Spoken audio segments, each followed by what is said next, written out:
welcome back muli dito sa ating YouTube channel. Naway nasa mabuti po kayong kalagayan. Kasama ang inyong mga mahal sa buhay. At para naman sa mga subscribers natin na nasa ibayong dagat, nasa abroad, nagsusumikap dahil gustong may mabago ang kanilang buhay at buhay ng kanilang pamilya, dasal ko lagi ang inyong kaligtasan. At of course, sa ating lahat, dasal ko lagi ang tagumpay sa ating buhay. Sa kung anuman ang hinaharap natin, sa kung anuman ang minimithi at pinaplano natin, dasal ko, kasama ko kayo. At sabay-sabay tayong ipagdasal ang ating tagumpay. Kasi ang bawat isang tagumpay ng bawat pamilyang Pilipino, ang bawat tagumpay ng bawat pamilyang Pilipino ay tagumpay ng buong bansa. At ang tagumpay ng ating bansa ay tagumpay ng buong mundo. Sa mga bago pa lang dito sa YouTube channel natin, huwag niyo pong kalimutan mag-subscribe at i-click yung notification bell para lagi kayong mauuna sa mga kaabang-abang na vlogs at live na ginagawa natin tulad ngayon. Dito sa channel natin, Franz Byron, at sa pangalawa nating YouTube channel, ang Franz Byron PH. Okay? Sasalubungin muli natin ang bagong taon, isang panahon, isang yugto ng ating buhay na puno ng kahulugan. That's why all of what we are preparing ay inaakma natin sa kung ano ang meaning nito. Puno ng tradisyon. Bawat rehiyon, bawat probinsya, bawat bansa, iba-iba ang paniniwala. At muli, ginagalang ko po ang inyong paniniwala. Naway galangin ninyo ang paniniwala ko at ang mga YouTube family members ko na nandito ngayon. And of course, ito'y punong-puno ng pag-asa. Isang pagkakataon, isang panahon na punong-puno ng pag-asa. Ito rin ang espesyal na sandali kung kailan sinasabi natin ang pagpapaalam sa nakaraan. Iniiwan din natin, iwinawakli natin yung mga at gusto natin kalimutan ang mga masasamang nangyari at mga pagsubok na pinagdaanan natin sa nakaraang taon. At of course, binubuksan natin. Binubuksan natin ang ating sarili, ang ating diwa at ang ating puso para sa lahat na pwedeng ibigay ng hinaharap, para sa lahat ng blessings, opportunities, and even challenges na pwedeng dumating sa atin sa bagong taon. At ano nga ba ang mas magandang paraan upang magdala ng swerte at kasaganahan sa ating mga tahanan, kundi ang iaalay natin sa ating mga hapagkainan, kundi ang pagsasaluhan natin ng buong pamilya. Karamihan sa atin, raise your hands nga, karamihan sa atin ay hindi tulad ko, hindi kami naghahanda ng maraming pagkain sa Pasko because we offer Christmas as giving. Ito yung panahon kung saan ay ibabalik natin, nagsishare tayo ng blessings sa ibang tao. Ito yung opportunity for us to share our blessings sa ibang tao naman. While ang bagong taon, ito na yung panahon talaga that we celebrate with our families at talagang naghahanda tayo, sinusigurado natin na may laman ang ating mesa, sinusigurado natin kung maaari lamang ay puno at kompleto ang pamilya. Of course, kuminsan dahil sa mga kontrata, dahil sa mga challenges na hindi nakakauwi yung iba nating mga mahal sa buhay, sinasali pa rin natin sila virtually. But still, the essence of completeness ang pinipilit nating buuin sa pagsalubong ng bagong taon. Ibabahagi ko po ngayon sa live natin. Susubukan kong sagutin ang inyong mga katanungan. That's why drop your questions po ha. Drop your questions sa content natin. I published this a few days ago. Binigay ko to 2 days ago. Ito yung link po niya ha. Ipa-flash ko sa screen. Mga prutas para sa maswerte at masayang 2025. Lucky Fruits 2025 full vlog. Andyan yung link po sa message section. Naka-flash po sa screen natin ngayon.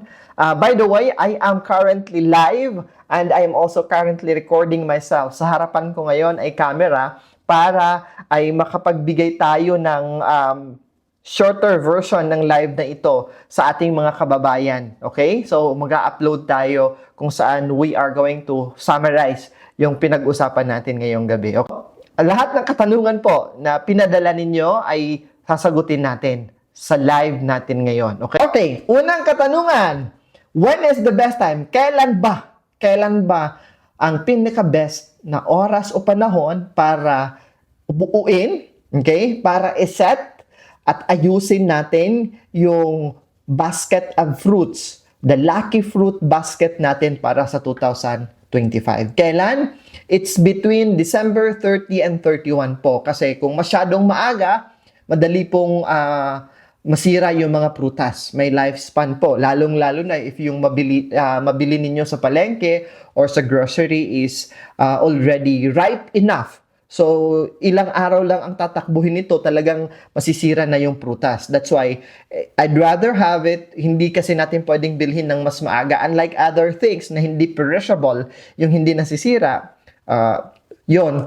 But for the fruits, December 30 or 31 are the best days na kung kailan pwede nyong i-set up, ayusin, kumplituhin yung mga prutas na ihahanda, ihahain natin sa hapagkainan natin sa pagsalubong ng bagong taon.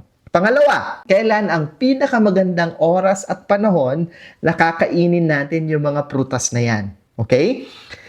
Marami ang nagtatanong, nabasa ko yung katanungan na ito as to when is the best time to eat the fruits na nakahanda para sa maswerteng pagsalubong ng bagong taon. New Year's Eve. Pwede nating simulan kainin ang mga prutas na nakahanda sa mesa New Year's Eve, sa gabi mismo ng pagsalubong ng bagong taon. Or, kung syempre sa dami ng pagkain na nakahain sa ating hapagkainan, kung minsan nakadisplay lang sila, hindi natin sila napapansin, sa dami ng pagkain na pwede nating unahin. Pwede rin natin na ito'y maging unang meal natin in the breakfast. Bago tayo kumain ng carbohydrates, ng protein and other, we can have the fruit first. Yung mga prutas muna bago yung mga rice at ulam on the morning sa as we have our first breakfast of the year, okay? So, dalawa, New Year's Eve, pwede nyong simulan kainin yung mga prutas sa New Year's Eve, pagsalubong talaga ng bagong taon, 12, pagpatak ng 12, moving forward, pwede nyo nang isa-isahin kainin yung mga prutas na yan, pwede nyo nang pagsaluhan yan ng mga bata, ng pamilya, ng mga kapatid, nanay, tatay, at buong kamag-anak. Or, kung hindi nyo naman nakain on the eve, you can have it first breakfast of the year. Kinabukasan, sa almusal, yun, hiwain ninyo, iserve ninyo, at i-share ninyo at kainin ninyong lahat. Because fruits also symbolizes good health, magandang kalusugan. We wanted to achieve a very good health para sa lahat ng miyembro ng ating pamilya, hindi lamang tayo. Ano ang pinakamagandang lalagyan ng mga prutas na ito? Kasi may nagtanong, Sir Franz, saan ba pwede ilagay yung mga prutas na iyan? Okay? Wala tayong specific. Okay? Unlike the Prosperity Bowl, sa lucky fruits natin sa pagsalubong ng bagong taon, wala naman po tayong specific na type of lalagyan. Wala tayong specific kulay. Okay?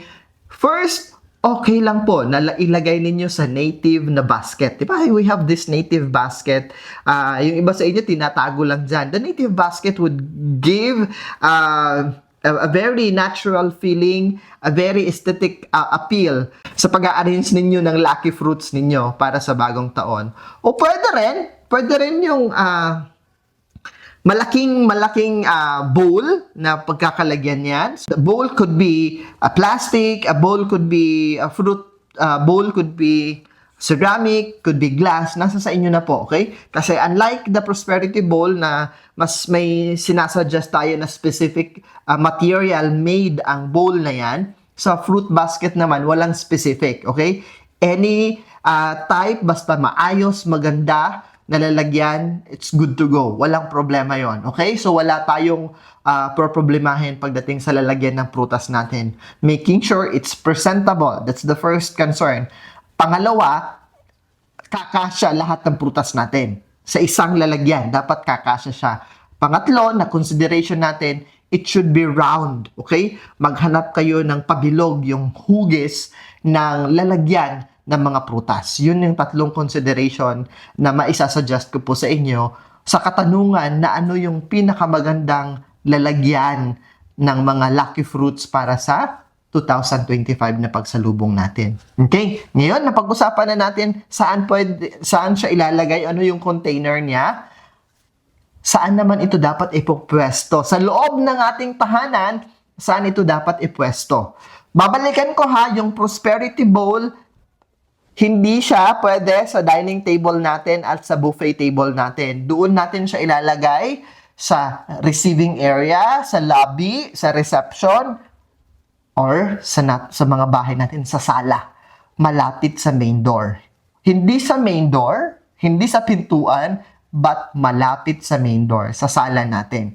If mayroon kayong center table, sa sala set ninyo may center table, mas mainam yun ang ilalagay ninyo. Okay? Palitan nyo muna yung nakalagay doon, instead of those figurines and whatever na nilalagay ninyo in a regular day-to-day basis, sa pagsalubong ng bagong taon, ang ilagay nyo doon is yung prosperity bowl. While yung fruits, yung mga masaswerteng prutas na kukumplituhin ninyo, saan ba dapat ilagay? Okay? Here are your choices. Narito po yung pagpipilian ninyo. Unang-una, doon sa dining area, within our dining area. Okay? Kasi may mga escaparate tayo sa dining area natin, depending on our layout, depending on sa gaano kalaki yung dining area ninyo.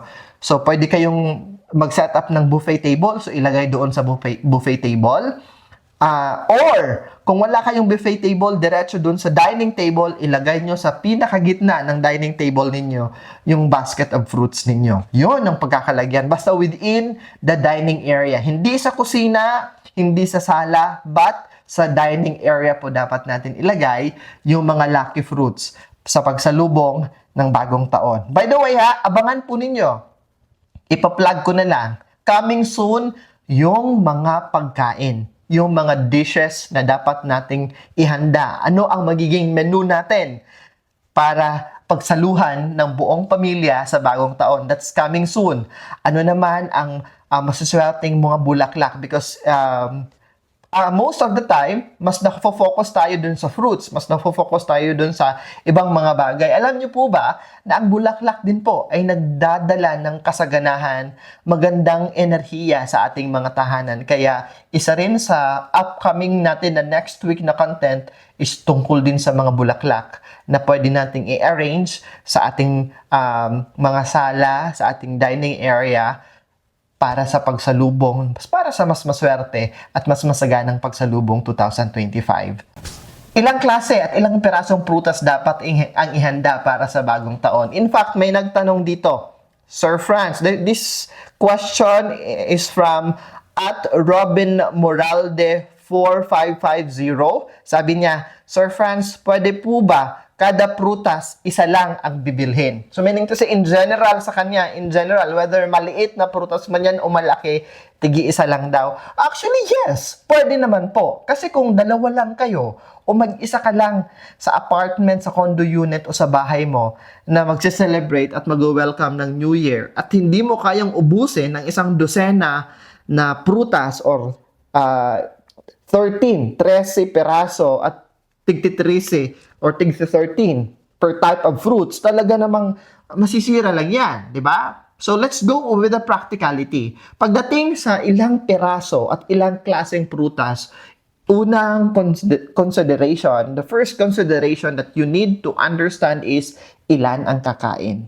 At sa dami ng kakain na ito, with this number of people who would be celebrating with you for the New Year, kaya nyo bang ubusin yan within the next 3 to 4 to 5 days na walang maitatapon dahil nasira, dahil hindi nyo na kayang ubusin? That's another concern. Pangalawa is your budget.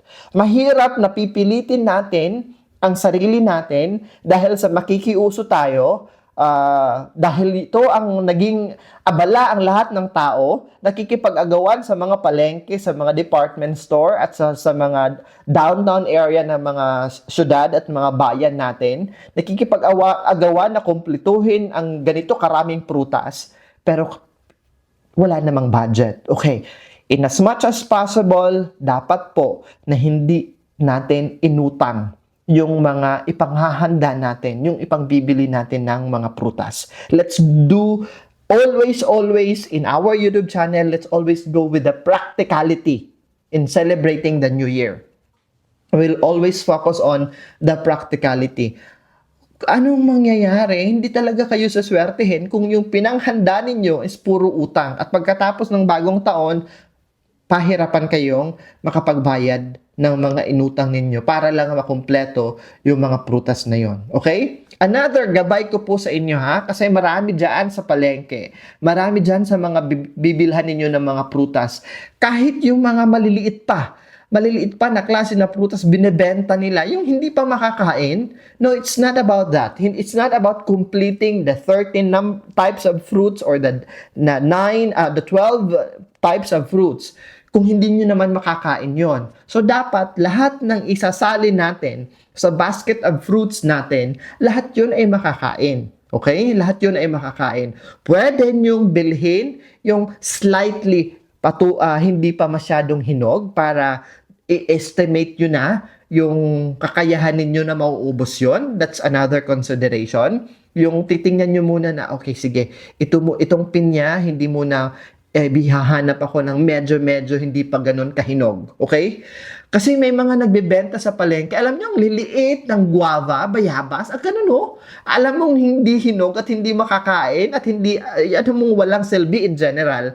Talagang may mga taong bibili kasi sabi nila kukumplituhin nila yung 1 dosena o yung 13 tapos hindi naman makakain. Again, let's do with the practical way. Make sure na walang masasayang sa pera na pinangbili ninyo sa prutas, sa lahat ng prutas na isasali natin as we welcome the bagong taon. So kung ilang peraso, okay lang na isa sa bawat klase ng prutas. Kung hindi naman kayo ganun karami at hindi nyo naman kayang ubusin yung mga prutas na yon.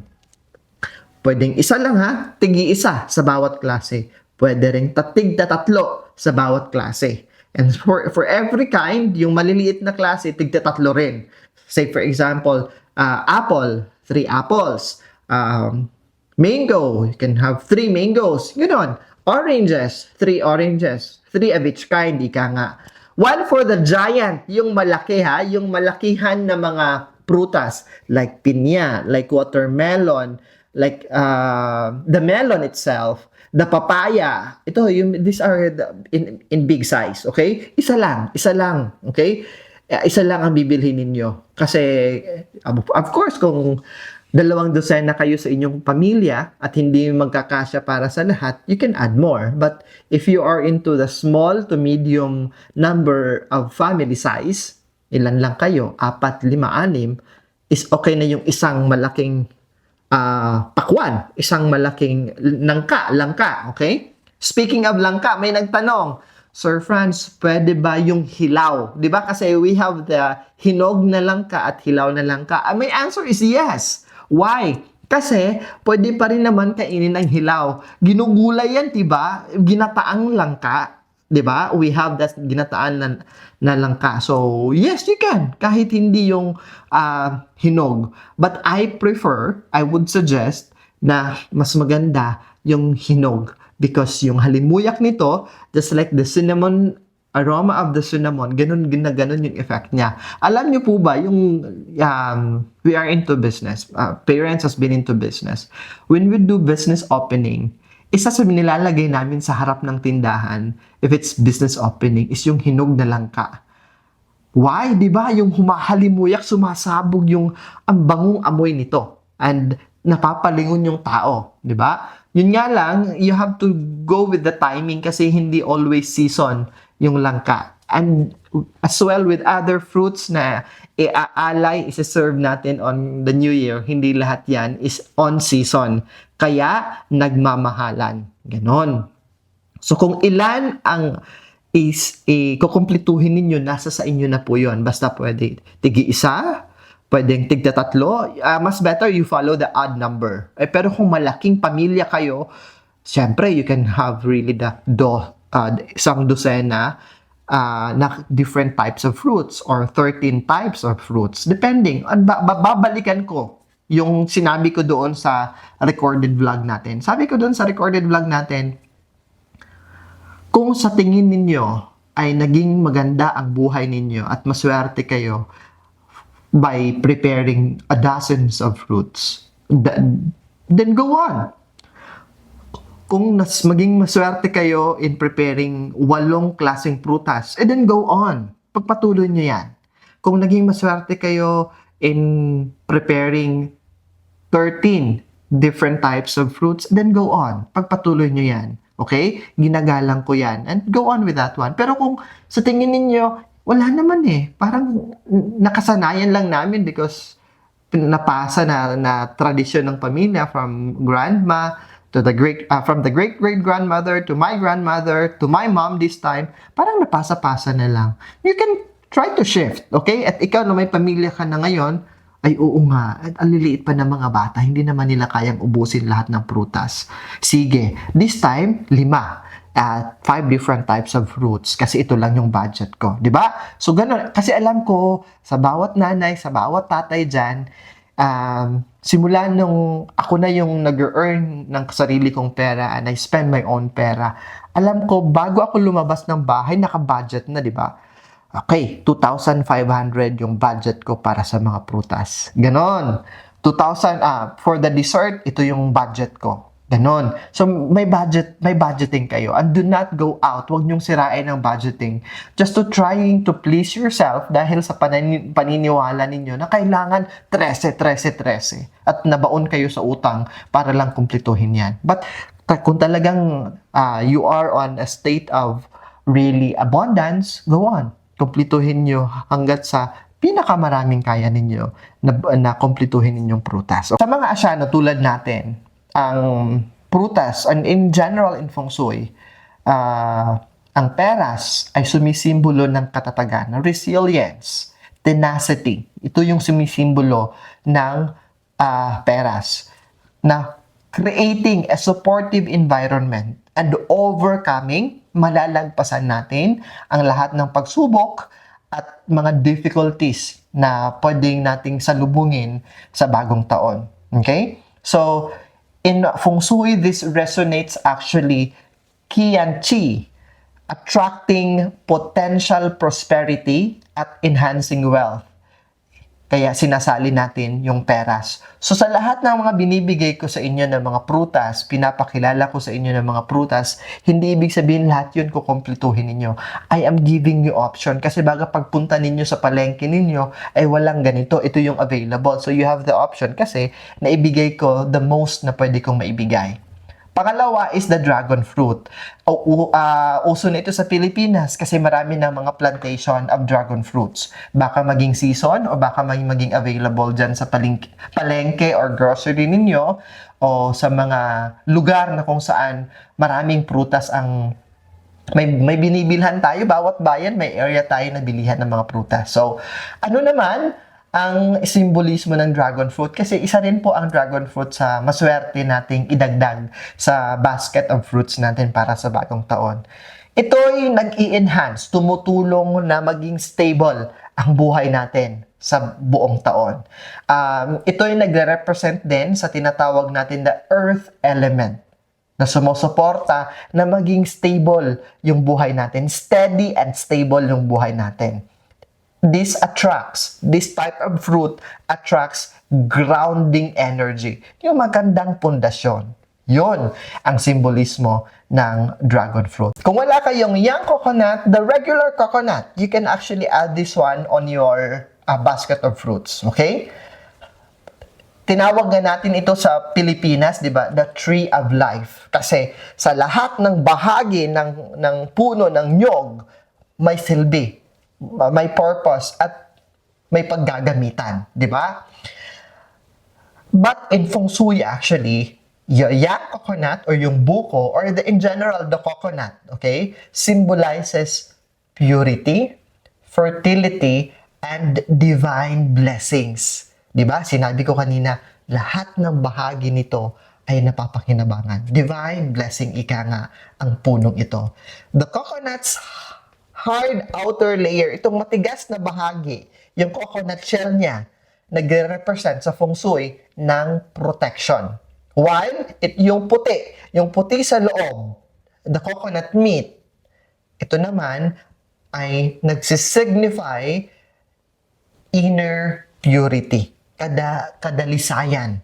This versatile fruit is often used sa mga ceremonies and mga offerings ng mga tribe dito sa ating bansa. Okay? That signifies na itong prutas na ito is an auspicious, magbibigay ng magandang simula and spiritual purity. So yes, you can actually add the young coconut or the buko or the regular coconut on your fruit basket. Kasi after the new year, you can make use of, if it's a young coconut, di ba, we can make, you can eat that one as it is.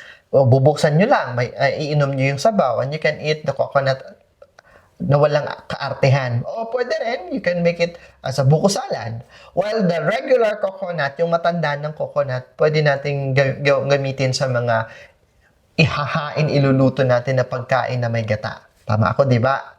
Yon. So, pwede po nating idagdag. Wala yan sa una-una kong vlog. Okay? Wala yan sa nauna kong vlog. Ito, mangosteen. Ito rin ay naging uso na dito sa Pilipinas because sa paniniwala na marami itong bitamina. In fact, naging ingredients na rin ito sa mga food supplement. But I don't recommend any food supplement, ha? Just, ano lang po, paalala lang sa inyo lahat, wala akong nire-recommend na food supplement. But nakikita at nababasa ko lang ito, even on tarpaulins and in televisions and in social media, makikita mo ang mangosteen bilang kasama na ingredients sa pinaniniwalaan na nagpapagaling. Okay? So, ano naman ang simbolismo nito? Dahil bakit naging maswerte ito ayon sa Feng Shui? Unang-una, ang kulay nito, kulay purple, di ba? The deep purple na kulay nito ay nagre-representa ng luxury, ng kayamanan, and nobility. While yung hugis nito, na hugis bilog, symbolizes completeness, pagiging kompleto, and its perfection. At yung malambot na laman nito symbolizes gentleness at humility, and of course, the inner beauty. The inner beauty ng bawat isa sa atin. In Feng Shui, mangosteen ay pinaniniwalaan na nag-a-attract ng kayamanan, ng kasaganahan, and good fortune. This also balance the energy of the yin and the yang, because the outer color is dark but the meat is white, so it balances the yin and the yang. Just like its physical attribute, matigas ang shell nito but malambot ang laman nito. That's the yin and the yang. And this fruit also protects us from the negativity brought by bad luck, negativity brought by bad thinking and negative thinking of people around us. Yun. So, nakapagdagdag na tayo, ha? Nakapagdagdag na tayo. And this time, dadalhin ko kayo. Sa mga hindi pa nakapanood, idadagdag ko po, ibabalik ko a recap sa mga na-discuss na natin doon sa vlog natin 2 days ago. Palaging nangunguna pag bagong taon, magagandang, even tinghon yung mga traditional Filipino-Chinese, pag may kasalan, bago yung kasal is tinghon. O di naman kaya, if may sakit, binibisita natin sa hospital, we give gift of fruits, at nangunguna sa mga prutas na magandang iregalo is yung oranges. Or kung may binyagan o kasalan, maganda regalo po o ang orange. O di naman kaya house blessing or business opening, maganda magregalo po kayo ng oranges, okay? Because this fruit signifies good luck and happiness and abundance.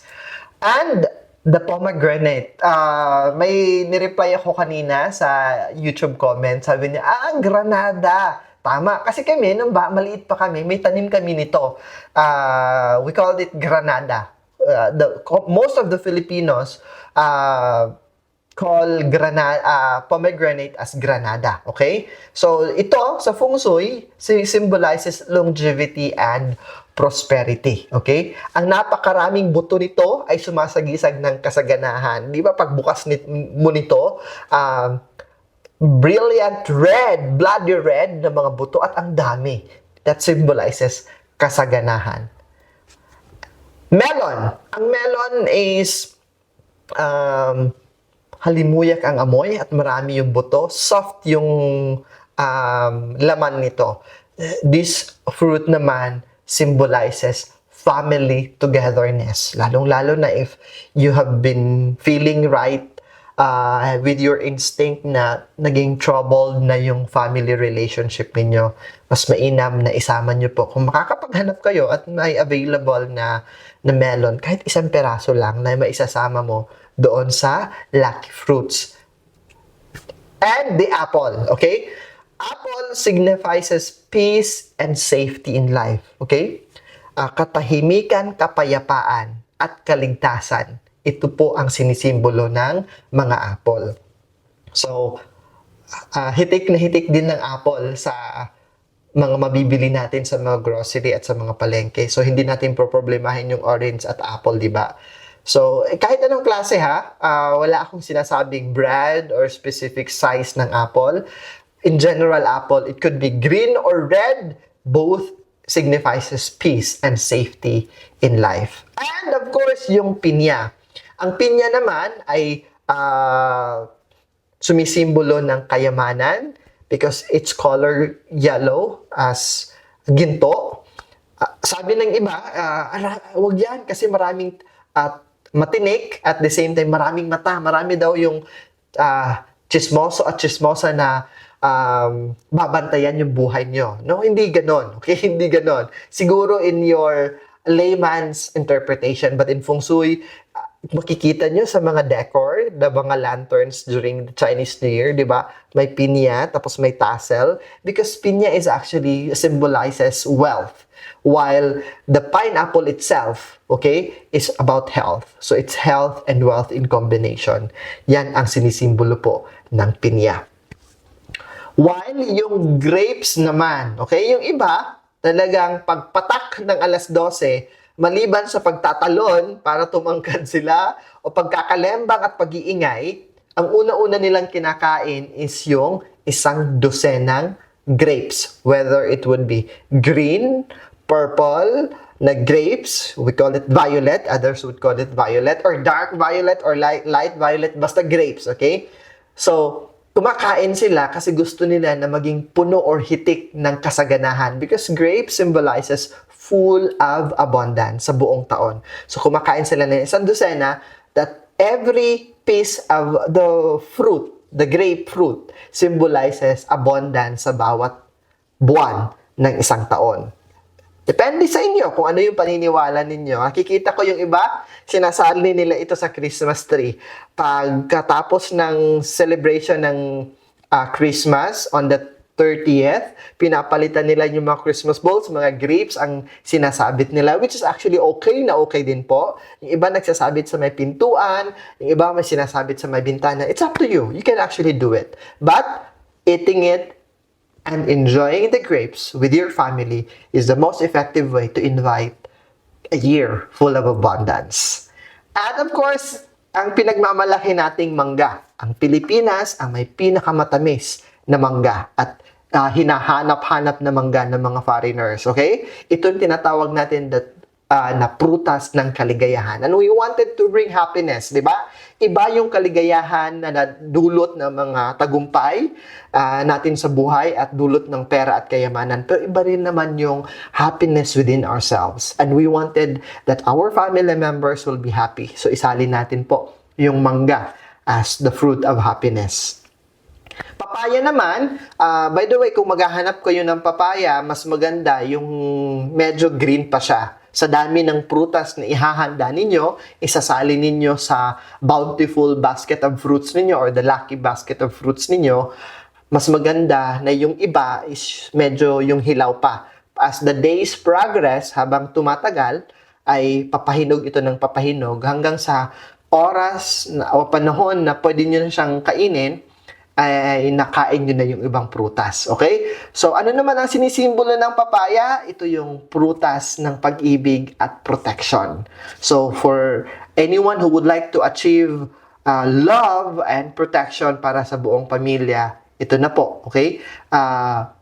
Kasi the word papaya in other countries is similar sound or katunog ng nanay pagtatawag natin ng papa at mama or nanay at tatay. So, protection. 'Di ba? We always receive, and the greatest protection we can ever have is, maliban sa Panginoon, is the protection ng mga magulang natin. Okay? So, that's what papaya is also delivering to us. Watermelon. Kung walang grapes, pwede din tayo sa watermelon o pakwan, because this symbolizes abundance and good fortune. Abundance. Ang daming buto nito. Okay? Masagana ang buto nito. That symbolizes it. And the color red, and the color green, and the shape na round na malaki. So that's it. Simple as that. It symbolizes abundance and good fortune. Gusto natin, by the way, 2025, magiging malaking problema natin kasi nasa flying star natin, nasa gitna is illness, sakit. So, mas maganda, sana may mahanap tayong avocado. Ako yung talagang tinatarget ko magkaroon ng avocado. Masali ko doon sa... Actually, I'm just preparing like 5 to 7 types of fruits, or 9, pinakamarami. So, gusto ko mayroon avocado because I wanted to protect my whole family with good health. Kasi pag may magandang kalusugan tayo, marami tayong mapapagtagumpayan. And hitik na hitik ng nutrients in scientific basis and on studies, the good fats. Saan tayo makakakuha ng good fats? Kasi lahat ng fats na nakukuha natin from the lechon baboy to lechon manok, sa mga fried chicken yan, lahat yan ay bad fats. And to replenish it with good fats, we need the avocado. Okay? And the lemon. Okay?